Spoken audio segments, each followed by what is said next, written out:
in our third decade of life, we start losing 3 to 8% of muscle mass every decade of life. And the older we get, the faster it goes. And so if it's literally one of those things. If you don't use it, you lose it. Welcome back to the Sunshine Café. We are pouring positive back into the world and elevating how you lead life with faith-aligned conversations. So let's dive in. Hello and welcome back to the Sunshine Café. I am Lisa Roers, your host, and I am with a beautiful guest today who just has a wonderful story about resilience and finding her strength from multiple angles. And I think you're going to really be encouraged by her. So Brittany Stout, welcome to the show. Hello, Lisa. Thank you so much for having me. You have overcome so many things from early days to where you are now in building your own business. So let's talk a little bit about your background, who you are, and what you are doing in the world to help make an impact. Yeah, absolutely. So the first thing that I love people to know about me is that I am the biggest dog mom. And my doggy's name is Cinch. We are always out hiking, running, doing active things. And when we were out walking one day, the thoughts coming back in my mind of creating a business designed around women's health and fitness. And everybody says you have to have a good business name. And so then finally it came to me, we're turning this corner, and it was fitness and a cinch came to my mind. So from right there, fitness and a cinch was created. And what I am out to do is really help make fitness easy for women. Because I feel like from my time being a personal trainer and also occupational therapist, I just see the trends and the thought processes behind women in fitness. To meet our health and fitness goals, we either have to work out really hard and eat less to meet our weight loss goals, to drop the last 5 pounds, or to be able to fit into that bathing suit, all of those things. And so that is what I am out to help women change their belief in that. I don't believe that we need to give up the foods that we love and exercise super hard just to meet our health and fitness goals. And this is a huge passion of mine because I was always that healthy and fit person. Ever since high school, I loved running. In college, you could always find me swimming. You could always find me running the trails at the park, biking. You can always find me doing an active activity. And then in 2017, I actually started having some medical issues because I was born with spina bifida. And so I actually started having medical issues that caused me to slow down, even though I didn't want to. And so that took a whole toll on not only my physical health, but also my identity, the way I saw myself, the way I thought about myself. Every time I looked in the mirror, I didn't like what I saw, and all my healthy habits literally went out the door.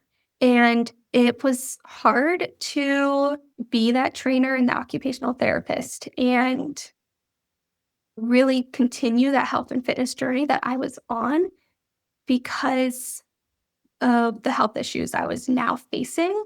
And I'm pretty sure a lot of women will relate to this. When it came time for me to face the new issues I was dealing with because the spina bifida just really took a toll on my pelvic floor, I didn't know how to cope. And so I turned to food and I just ate my sorrows away. And eventually it made me gain weight. So I ended up gaining 20 pounds in a very short amount of time.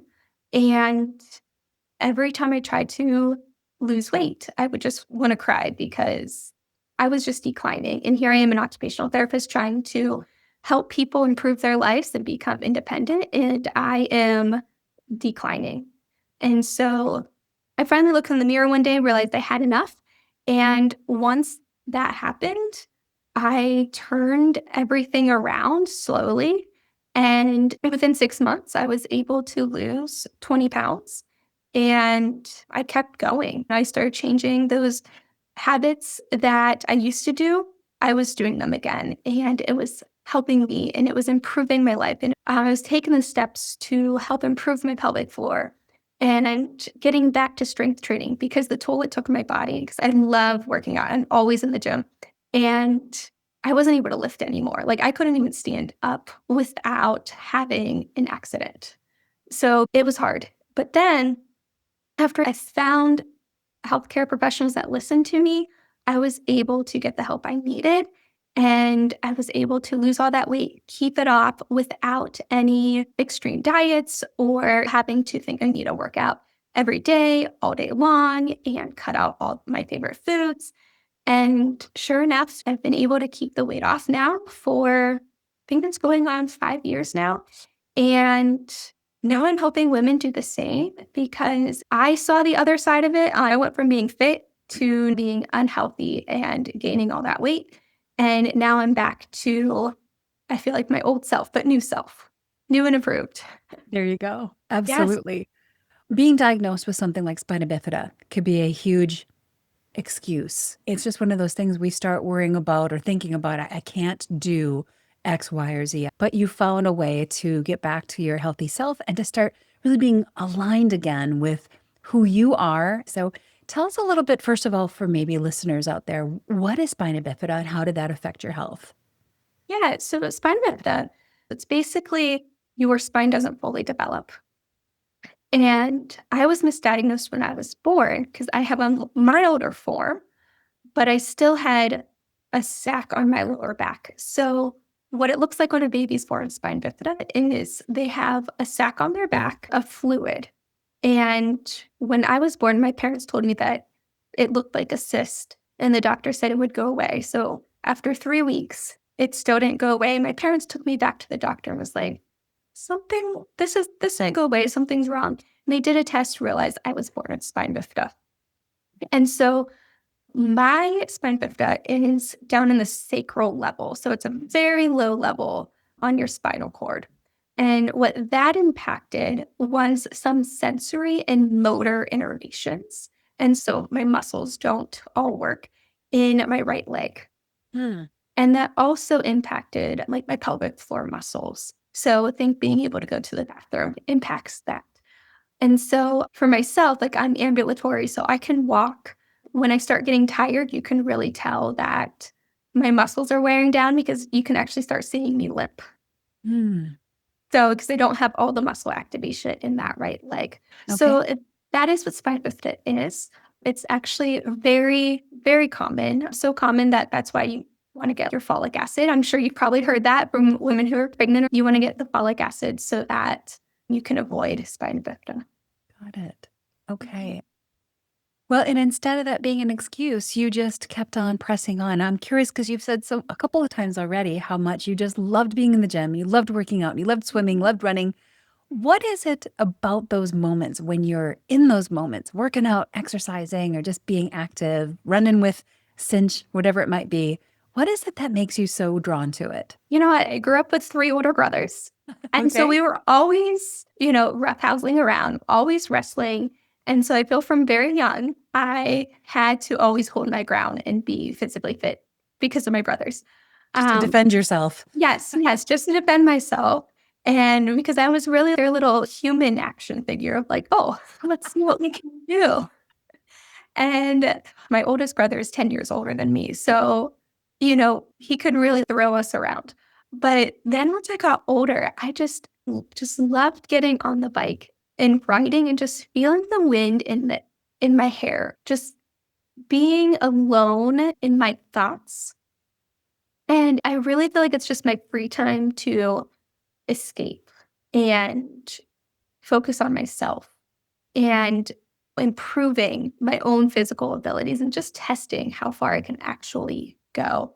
I went to school for exercise science, and so a lot of my friends were all exercise science friends. So we would just get in the pool and we're like, let's just hang out here for 2 hours. And it's just something about moving your body, especially when you were a kid. Because I was a kid who, since I had this, my dad really babied me. Hmm. And he didn't want me doing any sports because he was afraid I was going to get hurt. Whereas my mom was always pushing me to be like, no, she can do the sport. It's fine. She's not going to get hurt. It'll be okay. And so I think too, just from, I always had one parent trying to hold me down, be like, no, you can't do that. I just had in my head, like, watch me. I'll do this. That's great. And it was probably obviously out of love that he just wanted to keep you safe. But Absolutely. But I love that your mom was like, nah, she's tough. She can handle it. Yes, absolutely. Daddy's little girl. Yes. Yeah.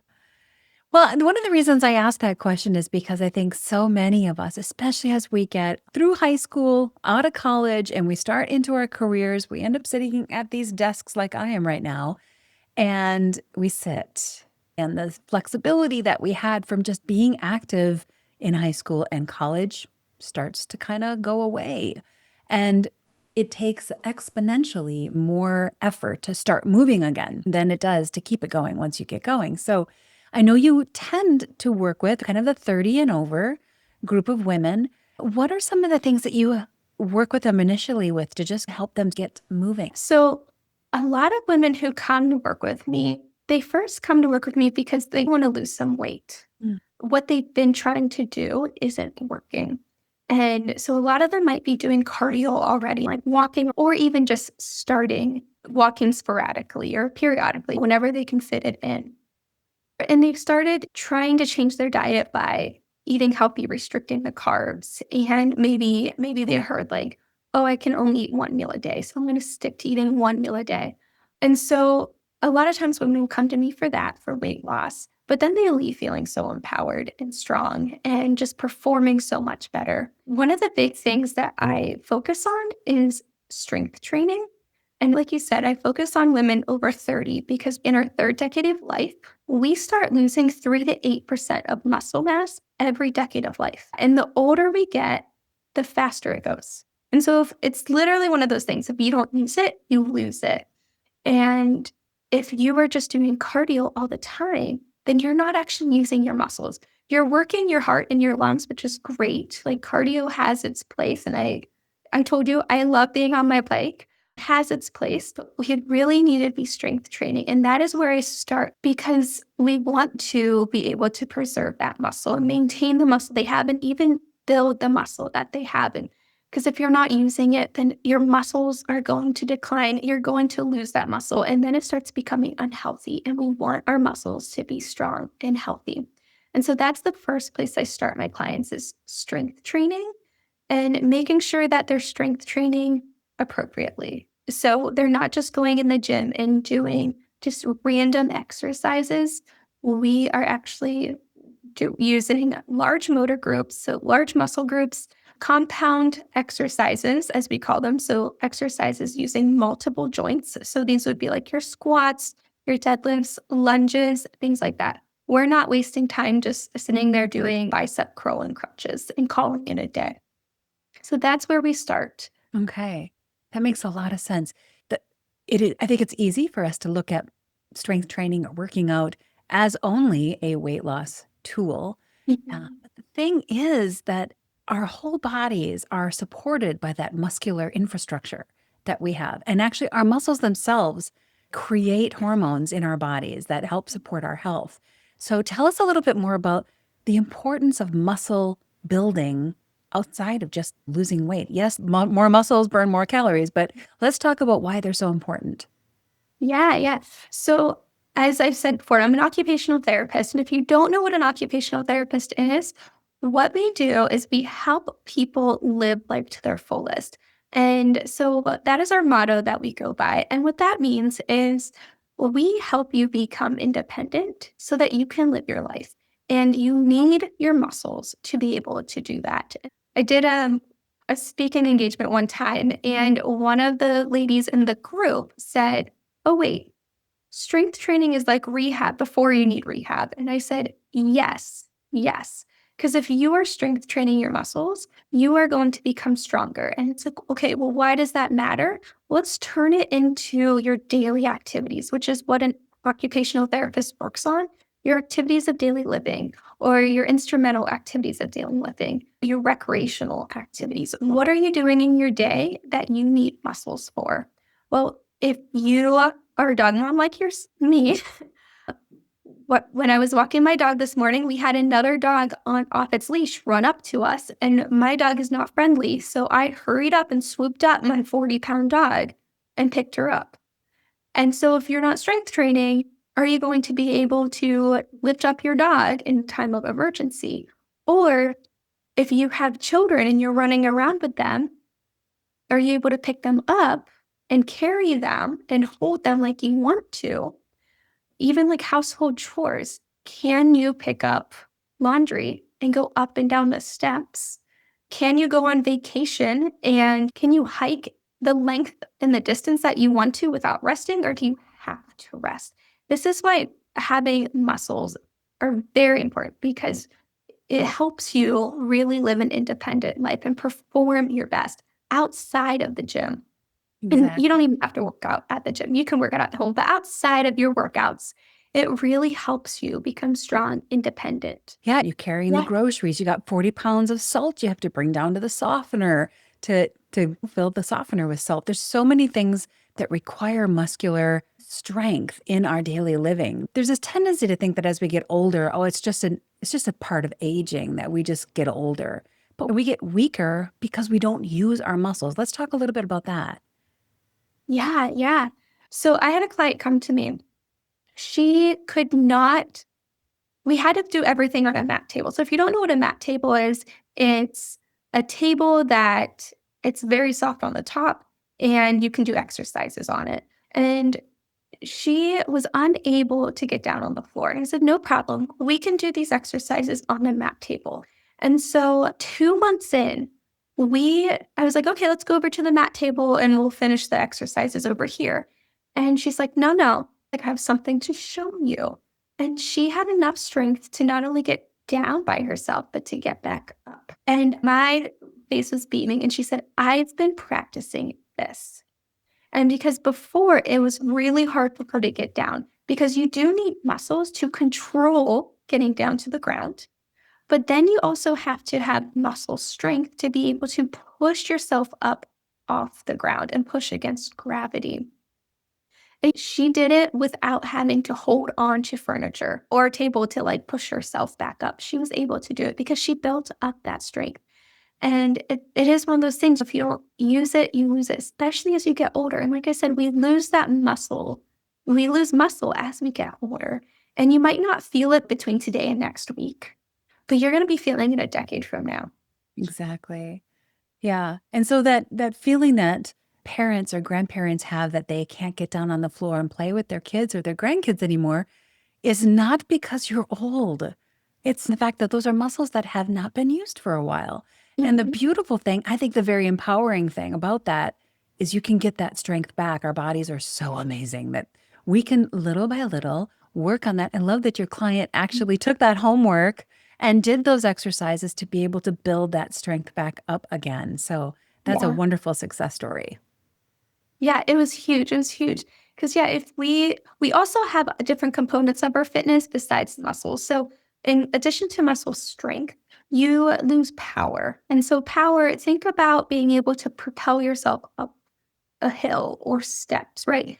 Are you going to do it fast or are you going to do it slow? If you do it fast, then you're getting that power in. And when we lose power, then it's harder for us to be able to go up the steps or go up the hill. One of the other things I want to talk about a little bit is joint support.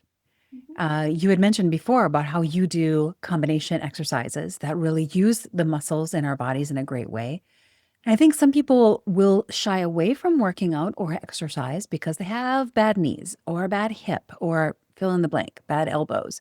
But there are complementary muscles that build the strength that support those joints. Let's talk a little bit about that and why that's so important. Yeah, absolutely.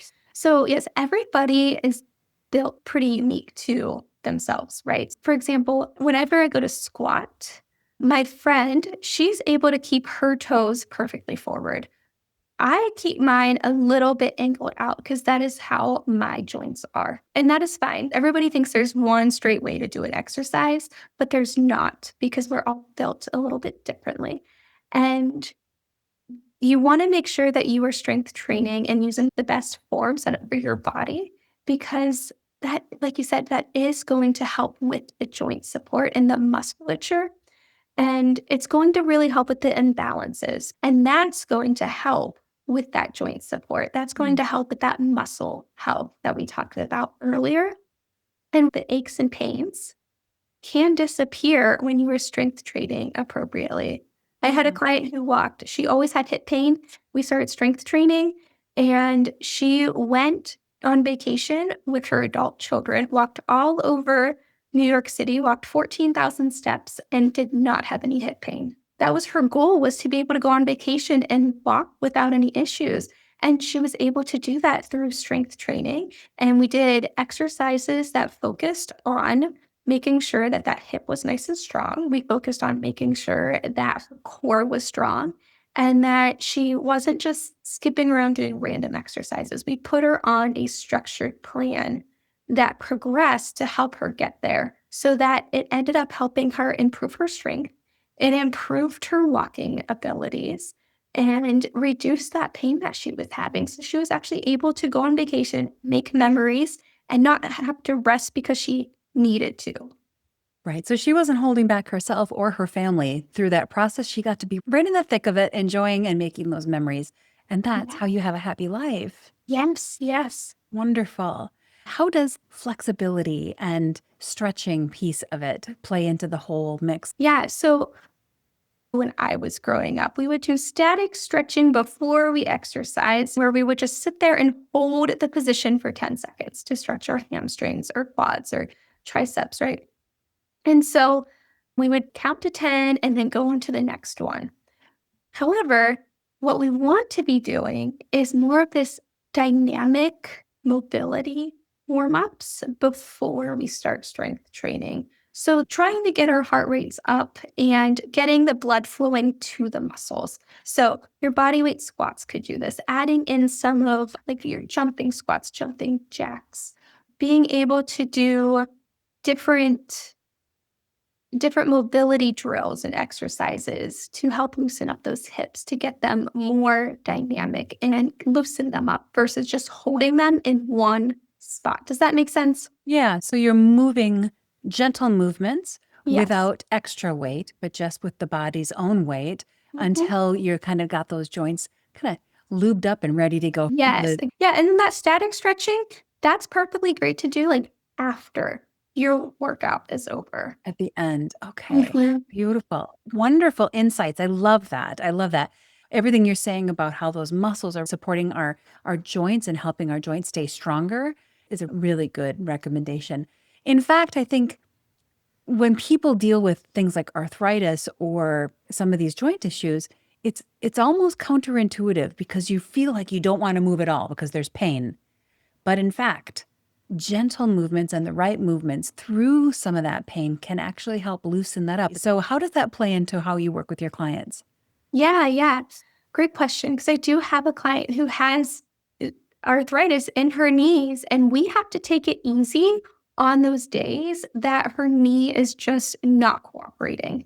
Since I am in Ohio, a lot of times in the winter, her knee does not like to cooperate. So we listen to the body and I ask her on a level of 1 through 10, how bad's your pain? And I teach her this pain scale so that way we both know what each number means.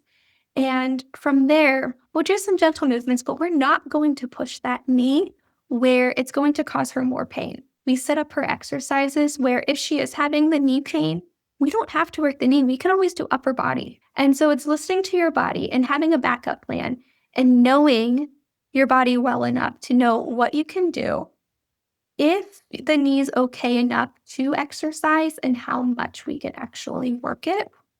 And knowing after you're done working out, if you've worked too hard, because if you work too hard, then that's feedback to say, oh, next time I can work a little bit easier. Mhm. That was too much for my knee. So it's really listening and getting in tune with your body of what the right amount is. That makes a lot of sense. I always like to think about the whole body mind concept. It's like a beautiful ballroom dance where Mhm. you really have to be completely in tune with your partner. In this case, your body's the partner. You just have to really listen to that dance partner and understand how much you can push it. Yeah, yeah. And I always like to talk about having people in your corner. So you really want to make sure you have skilled professionals in your corner. And so even for myself, I'm an occupational therapist, I'm a personal trainer, health fitness coach. I have a physical therapist in my corner. And anytime I have like a new thing going on with my body, I go see her and I'm like, hey, what is going on here? let's problem solve this together so we can really get on the right track. And so you really want to make sure that you have the right people helping you out when it comes to any problems or limitations that your body is coming up with. It's a great advice because we can't always see. Oh, someone said it to me so well. You can't read the label when you're inside the jar. Yes. And so you need sometimes somebody else to observe from the outside because then they can tell if you're walking off balance. They can tell if you are favoring a side when you might not even realize it because it's muscle memory to you. So yeah, having somebody in your corner to really help see the things that are happening, it's brilliant advice. Love that. Well, let's take it from the perspective of someone listening today who maybe hasn't probably moved as much as they should. The work has kind of gotten them stuck at their desk more often than they should be. What's a good way for someone just to start getting some strength training back into their life? Yeah. So if this is you and you're just like, how can I do one thing today that could give me a quick win and make me feel successful? One thing I would say is sneak in some exercise. One thing that you can do is when you're waiting for that coffee to brew, you could do some push-ups in the counter, right? You could do some body weight squats as you're brushing your teeth. Every time you walk through a doorway, you can do a chest stretch in the doorway or walk your hands down the wall and go into a deep squat when you're in that doorway. And that way just gives your body a little bit of movement, especially if you're somebody who's sitting at a desk and you're probably there for 8 hours. If you are someone who eats their lunch at their desk and you're not getting up, right? These are just little things throughout your day that you can do to sneak in some exercise. On your lunch break, go take a little walk after you get done eating your lunch. And during that walk, you can pause and you can do some lunges, you can do some squats, things like that to get your body moving. And you can start sneaking that in before you make a commitment of a strength training routine. That's such good advice. And like you said, I got to wait for the coffee to brew anyway, so I might as well use my muscles a little. And it's all of those different movements that our body doesn't get to do much. I used to always joke with my husband that we're never going to have a house that doesn't have stairs. Because the minute we have a house that doesn't have stairs, I'm going to stop being able to use stairs. So just keep doing the things that your body needs to do to keep remembering that it wants to be able to do that. Yes, absolutely. Yeah. And that's just little things that you can do throughout your day instead of just sitting there picking up your phone and getting lost on the screen. You can sneak in that movement. And like you said, it's helping build something. It's helping you keep some muscle that you already have and giving you that quick win. So you're like, you feel good that you did something. Now, I'm not saying that that replaces strength training because it does not, but it definitely gets you started. Yep, up off the chair and into doing something. I love that. There's a lot of really good science about sprinkling those movements throughout the day instead of feeling Just like you 1 hour have to a do day. it. Exactly. Yeah. Yeah. Yes. It's better to spread it throughout the day versus just being sedentary all day and doing like a 30-minute workout. Yes. Wonderful. I so appreciate your resilience and just the way that you are pouring into other women out there and helping them ramp up their strength and their mobility, helping them live their best life by starting with a strong infrastructure that can support all the joy and all the activities that they want to do. How would someone reach out to you if they wanted to locate you?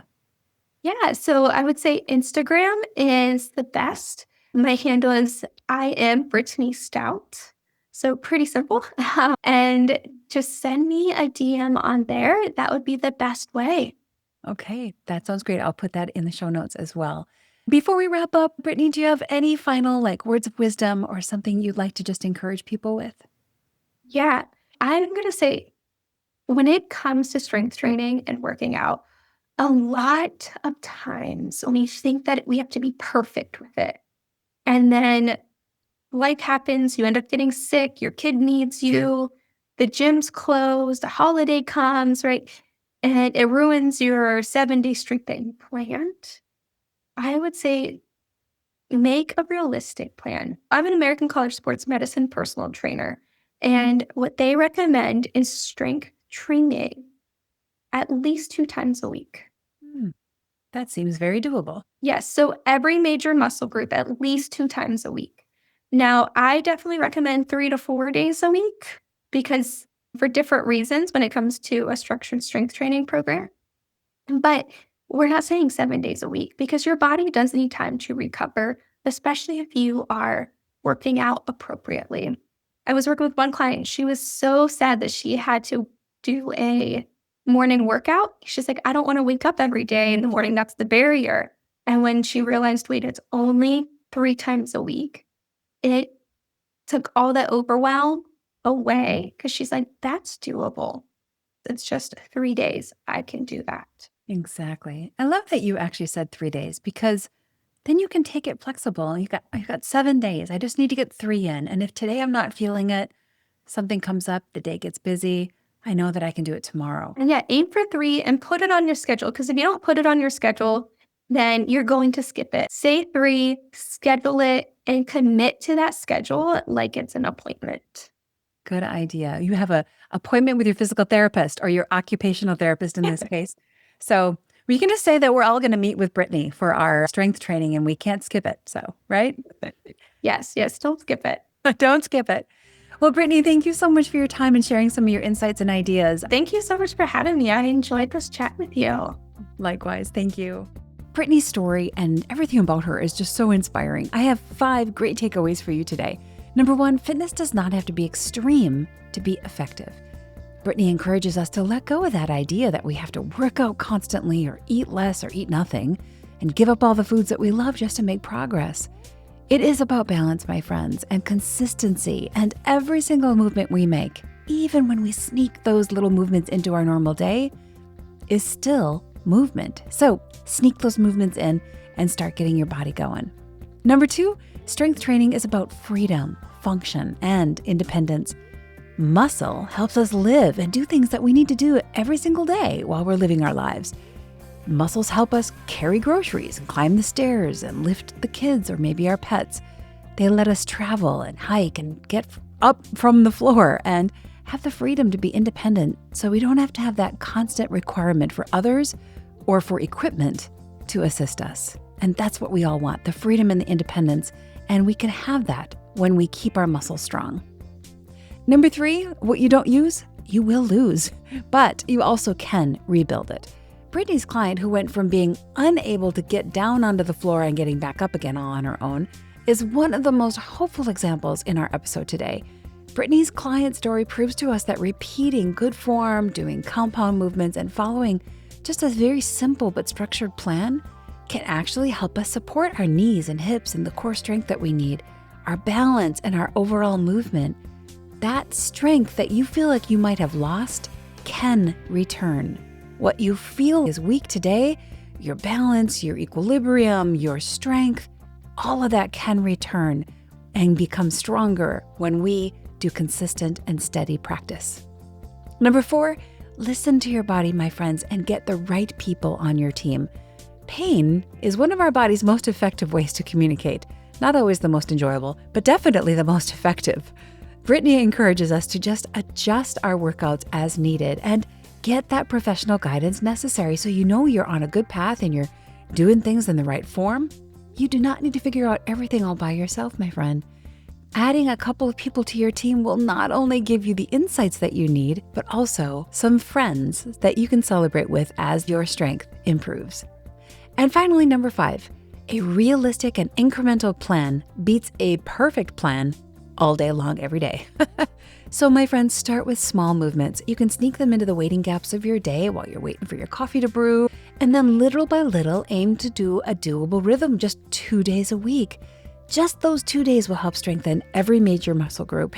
And after you feel like 2 days is pretty much an easy peasy thing, then you can move up to 3 days. And 3 days a week is really enough to support that continuing strength that your body needs to do life and maintain the freedom and the independence that you want to live your best life.